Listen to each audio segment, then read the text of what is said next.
temas. Si les parece, nos brincamos el Océano Atlántico y nos vamos a Israel, los territorios ocupados palestinos, donde el Parlamento israelí acaba de promover la pena de muerte para palestinos, en lo que es un paso más del apartheid y de la concepción de un código penal que tiene diferentes ciudadanías, ¿no? Vimos festejar a Ben Gvir y a otros funcionarios israelíes esta nueva medida. ¿Qué decir de esto, Ricardo? Bueno, que primero me parece muy lamentable eh, siempre que hay siempre que hay leyes contra la vida, es importante pues poner sobre la mesa, ¿no? Cuáles van a ser las atribuciones de los mandatarios en turno. Esta decisión en particular gestiona 4 ejes fundamentales de las Fuerzas Armadas. Seguimos hablando de las Fuerzas Armadas aun cuando hayamos cruzado el Atlántico. En primer lugar, habilita la pena capital, particularmente como castigo para los palestinos. Permite que tribunales militares dicten sentencia de muerte sin unanimidad. Esto no había pasado antes. Acorta los tiempos procesales, pues al no requerir una unanimidad, evidentemente los tiempos procesales se acortan. Los tiempos procesales son el tiempo en el que una persona puede ejercer sentencia o no. Y finalmente establece la ejecución como un método de resolución de conflicto. Y esto me parece que es lamentable a nivel global, porque como lo hablábamos un poquito con el tema del ICE, ¿no? Este aparato de seguridad que surge en el 2001 con Bush tras el atentado de las Torres Gemelas, al mismo tiempo modificó la manera en la que veíamos las fuerzas policíacas civiles, porque, digamos, es un ejercicio de cooptación, de alguna manera, de las prácticas de las Fuerzas Armadas. Por un lado, puertos, carreteras y fronteras eran considerados todavía hasta principios del siglo como territorio militar, ¿no? Por decirle de alguna manera. Y esto cambia con la administración de los Bush y cambia en el mundo entero, no solo en Estados Unidos. Lo vimos en México, lo estamos viendo en Israel, y cómo poco a poco, digamos, se van coordinando y van apareciendo nuevos agentes que principalmente son agentes económicos de la gestión. No voy a decir gestión de la seguridad, porque eso es gestión de la violencia. Ellos, más que asegurar seguridad, gestionan violencia o dicen cuánta violencia va a haber. Y lo que estamos viendo es pues unas condiciones en donde aparece la máxima de las máximas violencias, es decir, la muerte como un protocolo de resolución de conflictos. Me parece que violenta los derechos humanos, que debería de implicar que la comunidad internacional estuviera alertadísima, mandando comunicados, tratando de impedir que la cosa escale, porque, bueno, estamos viendo un espacio en donde, otra vez, no hay transparencia de la gestión de estos recursos, porque las Fuerzas Armadas y las Fuerzas Policíacas también son recursos humanos, pero al no haber transparencia, pues se van a cometer más crímenes de guerra que el genocidio palestino que hemos estado viendo en tiempo real y seguimos viendo, y parece que no hay un final, que habrá que primero detener a la maquinaria norteamericana para poder siquiera dialogar de cuándo se va a poner sobre la mesa la paz sobre la Franja de Gaza. Muchas gracias, Ricardo. Arnoldo, sobre esta cuestión. Bueno, después de lo que pasó durante los 3 años anteriores, con más de 70,000 víctimas en un genocidio abierto y descarado, entre ellos bebés, periodistas, por supuesto, gente inocente, bueno, esto ya es, digo, tendríamos que estar permanentemente escandalizados de lo que está pasando en la zona. O sea, formalizarlo, además, ya en una cuestión en estos juicios, es seguir esa lógica de genocidio de Israel, de ocupación, de un absoluto apartheid, de 2 tratos diferentes a las poblaciones, ¿no? Parece que es la lógica del exterminio. Supongo que no tienen ni de lejos las mismas sanciones los colonos israelíes que disparan por diversión sobre los palestinos, que lo han venido haciendo incluso desde hace muchísimos años. No sé, se me quedan cortas las palabras. Creo que ya no me sorprende del Estado israelí esto, después de todo lo que hemos visto. No sé hasta qué momento el mundo va a tolerar esta situación y cómo han elegido pues, personas que a lo mejor en el propio Israel o en las comunidades judías del mundo que no están de acuerdo con esto, pero que lo han tolerado porque esta enorme excusa de que cualquier oposición a esto es estar contra el Estado de Israel, ¿no?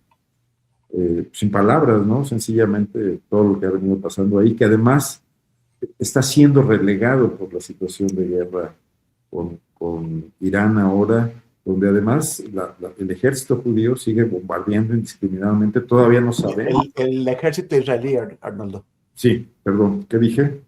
Ejército judío. Sí, perdón, el ejército israelí. No sabemos los daños que están provocando entre la población civil, entre esa población civil a la que llamaban a rebelarse hace no mucho, después de haber eliminado algunos liderazgos iraníes, y que probablemente también está sufriendo las consecuencias de estas acciones indiscriminadas que nos dicen en su propaganda que son muy certeras y quirúrgicas, pero que bien sabemos, incluso desde las primeras horas, después del bombardeo de una escuela de niñas, que no es así, ¿no? Sí, yo comparto la falta ya de palabras. Temoris, tú ves que este nuevo crimen institucionalizado en la arbitrariedad de lo que queda de la institucionalidad en aquel país, en Israel, pueda generar, más allá de que hay declaraciones, por supuesto, de Pedro Sánchez, de algunos otros mandatarios, pero pueda generar algún movimiento realmente jurídico de oposición diplomática mucho más contundente de la que ha habido ahora, que no ha habido casi ninguna, contra el Estado genocida de Israel. ¿Ves que esto va a causar, si lo que hemos visto hasta ahora no ha causado ningún tipo de movimiento importante, más allá, por supuesto, de la Corte Penal Internacional, eso sí hay que mencionarlo, ¿no? Y de los valientes funcionarios de Naciones Unidas como Francesca Albanese, pero me refiero a los líderes del mundo, sobre todo pienso en Europa, ¿no? Y también en nuestra región, en Latinoamérica, que va a significar algo esta nueva ofensa al mundo que acaba de lanzar el Parlamento israelí. En este plano no lo creo. Precisamente lo hacen, lo están haciendo porque ya vieron que lo pueden hacer, porque ha habido pues una serie de actos absolutamente inaceptables que los grandes campeones de la democracia y la libertad, como son los Estados Unidos, Canadá y los países europeos, lo han aceptado. El cinismo de Europa, que siempre se va por ahí proclamándose como la noble, la que está mirando por la fraternidad y por la ilustración, pues ha sido muy evidente en este caso, ¿no? Cuando se trata de Israel le permiten absolutamente todo. Israel puede hacer todo. Israel no lo sabía, pero tras 3 años de genocidio, pues ya comprobó que le permiten todo, entonces lo puede seguir ahí.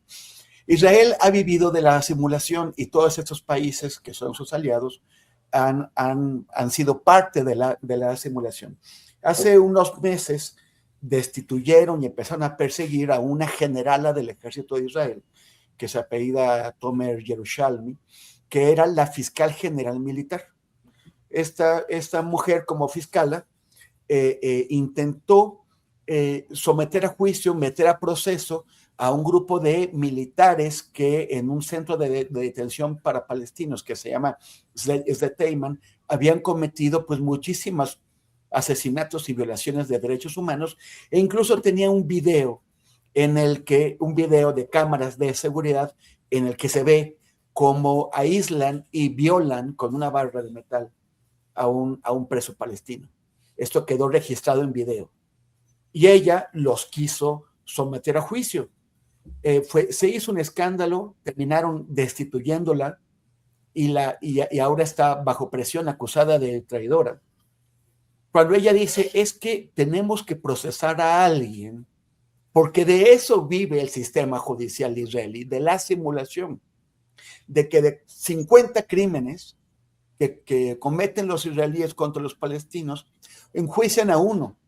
De acuerdo con los acuerdos internacionales, un Estado no puede ser llevado a juicio ante un tribunal internacional si su sistema judicial interno está resolviendo los crímenes. Uno puede sacarlo de la jurisdicción local y llevarla a la internacional cuando se demuestra que no hay una intención de procesar debidamente ese crimen.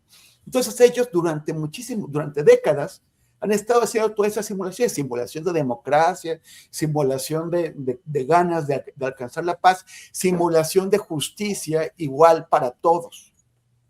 Esto ya se acabó. Ya vieron que les da igual, ya están procesados Netanyahu y otros ante la Corte Penal Internacional, a nadie le importa, están en juicio por genocidio, como qué más deben temer, de todos modos no hay consecuencias. Entonces, la idea de que el sistema judicial israelí funcionaba igual, no solamente la destrozaron con la destitución y persecución de la fiscal general, sino que ahora abiertamente hacen una ley de pena de muerte que se aplica solamente a unos criminales y no a otros, a unos supuestos criminales. Claro. Sin darles las garantías necesarias. Entonces, y además acaba de salir un informe de hace 3 o 4 días en el diario The Guardian, basado en todo esta década, desde 2020 para acá, ni un solo israelí que haya asesinado a un palestino ha sido procesado judicialmente. Entonces, no solamente unos iban a ser procesados y se les va a aplicar la pena de muerte con plazos reducidos, sin garantías, sin la posibilidad de apelación, sino que si un israelí mata a un palestino, ni siquiera lo llaman a cuentas. ¿Eso qué significa? Que en Cisjordania, si un grupo de israelíes atacan, como están haciendo con enorme intensidad, una comunidad palestina, los palestinos pues no se pueden defender. Los israelíes los pueden matar, pero si los israelíes se defienden y lastiman y matan a un israelí, es pena de muerte. Bueno, con esta última frase lo sintetizaste lo que está ocurriendo, ¿no? Te invado, te tomo tus tierras y si tú te defiendes, pasas directamente a la justicia militar, también como explicaba Ricardo.